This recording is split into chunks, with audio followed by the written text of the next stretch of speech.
내 너를 위하여 이 시간 말씀에는 금산예천교회 이영 목사님이십니다. 오늘 소개할 인물은 스룹바벨입니다. 먼저 에스라 2장 1, 2절을 읽겠습니다.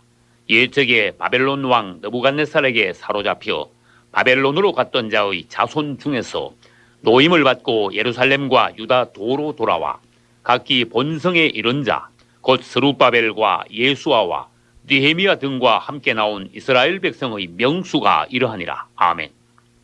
어떤 사람이나 그의 가정 또한 교회나 국가의 흥망성쇠는 순전히 하나님의 주권에 속한 것입니다.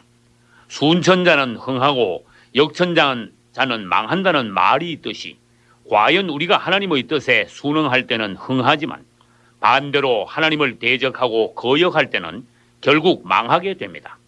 그러므로 사람이 하나님을 인식하는 순간은 복된 것이며 하나님을 망각하는 순간은 화가 되는 것입니다. 이제는 나 곧 내가 그인 줄 알라. 나와 함께하는 신이 없도다. 내가 죽이기도 하며 살리기도 하며 상하게도 하며 낫게도 하나니 내 손에서 능히 건질 자 없도다. 아멘. 이스라엘이 하나님을 경외할 때와 성전을 건축했을 때 그들은 전성기를 맞이하여 최강의 나라가 되었으며 천국을 맛보는 꿈같은 시절을 누렸습니다. 그때가 이스라엘로 말하면 주님과 깊은 사랑에 빠진 첫사랑 신혼초의 시기였던 것입니다. 그러나 솔로몬 이후 타락한 이스라엘은 본 남편과의 첫사랑을 배반하여 버리고 떠나서 다른 남자를 사랑하는 불결한 여인같이 되어버렸고 범죄의 결과 원수들에게 팔려 조롱거리가 되고 말았습니다. 나를 떠나서는 너희가 아무것도 할 수 없습니다. 아멘.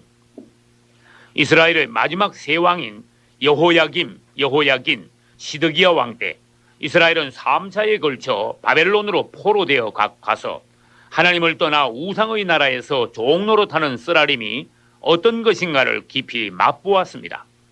이스라엘은 그들의 조상 아브라함이 하나님으로부터 부름받아 나온 갈대아 땅 원점으로 되돌아가고 말았던 것입니다. 그러나 하나님께서는 이스라엘을 바벨론 포로되게 하신 것은 저주가 아니라 사랑의 징계였습니다. 하나님께서는 그들이 옛적에 애굽에서 종노릇하다가 때가 참에 4대 만에 나온 것 같이 바벨론에서도 징계의 때가 참에 70년 만에 다시 나오게 될 것이라고 약속하셨습니다. 예레미야 29장 10절을 읽어보겠습니다. 나 여호와가 이같이 말하노라.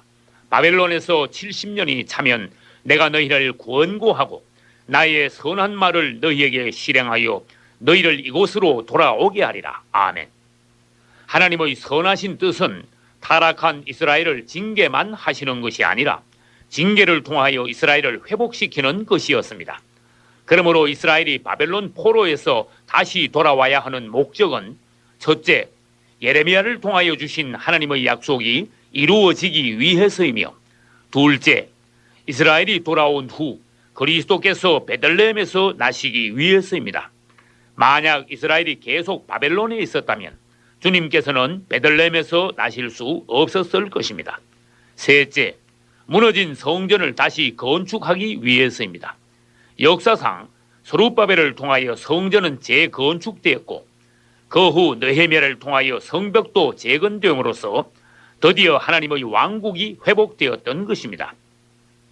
이스라엘이 바벨론 포로된 지 70년이 차자 하나님께서는 메대 바사를 일으켜 바벨론을 멸망시키셨습니다. 그리고 바사왕 고레스를 통하여 포로된 이스라엘은 본국으로 돌아가 성전을 재건하려는 칙령을 내리게 하셨습니다. 살아계신 주님을 찬양합니다. 아멘. 그때 유다 지파이며 여호야긴 왕의 손자인 스룹바벨이 유대 총독으로 임명받아 1차로 백성들을 인도하여 예루살렘으로 돌아온 것입니다. 스룹바벨은 하나님의 백성을 인도하여 회복으로 돌아온 종이며 파괴된 하나님의 성전을 다시 건축한 그리스도의 예표가 되는 인물입니다. 오늘날에도 가톨릭과 세상 철학의 영향을 받아 타락한 기독교의 상황을 바로 보고 성도들을 진리로 인도하며 그리스도께로 돌아오게 할 스룹바벨과 같은 회복의 종들이 필요한 때입니다. 스룹바벨에 이어서 에스라는 2차로 돌아왔고 그 후 느헤미야는 3차로 돌아왔습니다. 한편 중세 이후 종교 개혁을 위해 하나님께 쓰임받은 마르틴 루터와 칼빈과 같은 종들은 스룹바벨이나 느헤미야에 비유될 수 있는 이들입니다. 예레미야는 바벨론 포로 70년이 차면 이스라엘이 돌아오리라는 하나님의 말씀을 선포했습니다. 그리고 다니엘은 그 사실을 깨닫고 그것을 위하여 금식하며 기도했습니다. 마침내 스룹바벨은 직접 백성들을 인도하여 돌아왔고 성전을 재건했습니다. 그러나 하나님의 성전이 건축될 때는 반드시 사탄의 역사가 따르는 법입니다.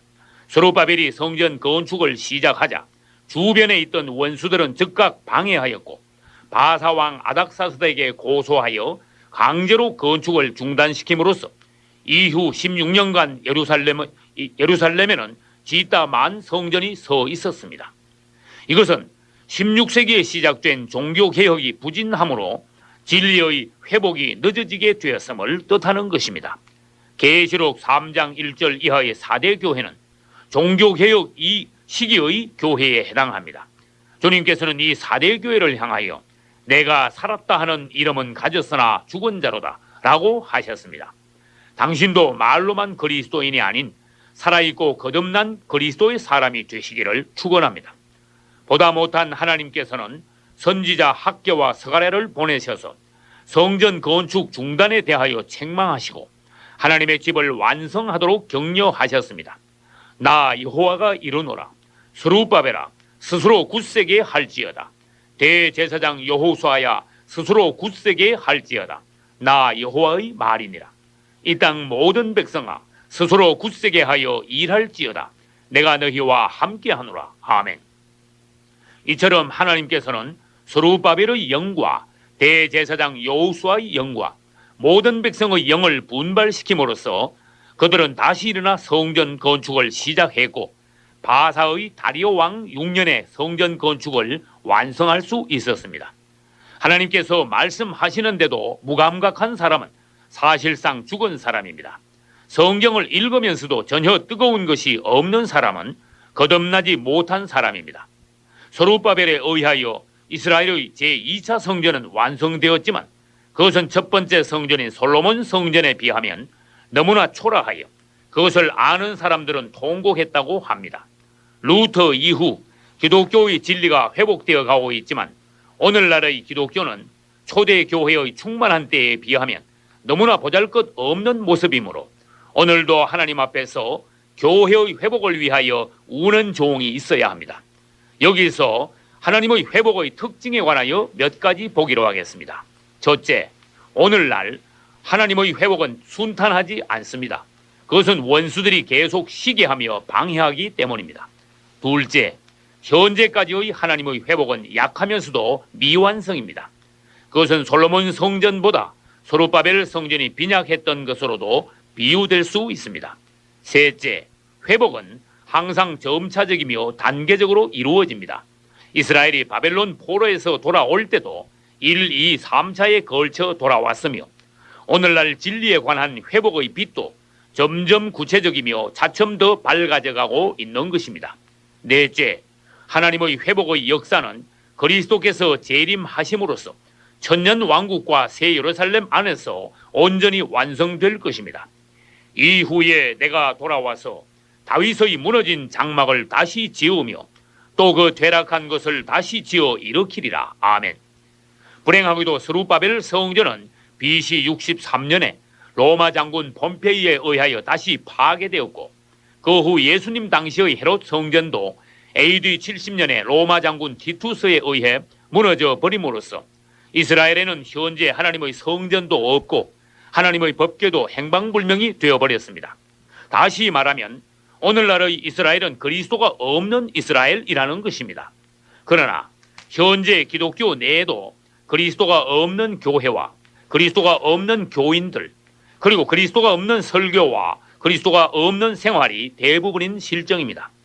아들이 있는 자에게는 생명이 있고 하나님의 아들이 없는 자에게는 생명이 없느니라. 아멘.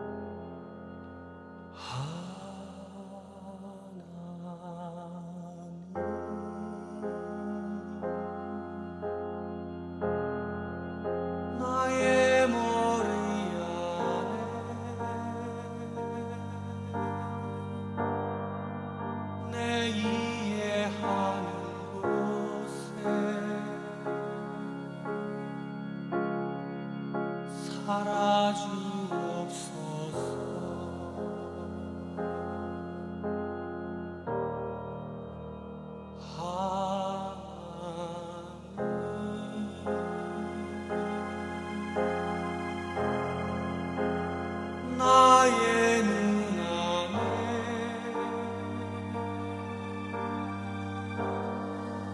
내 얼굴 가운데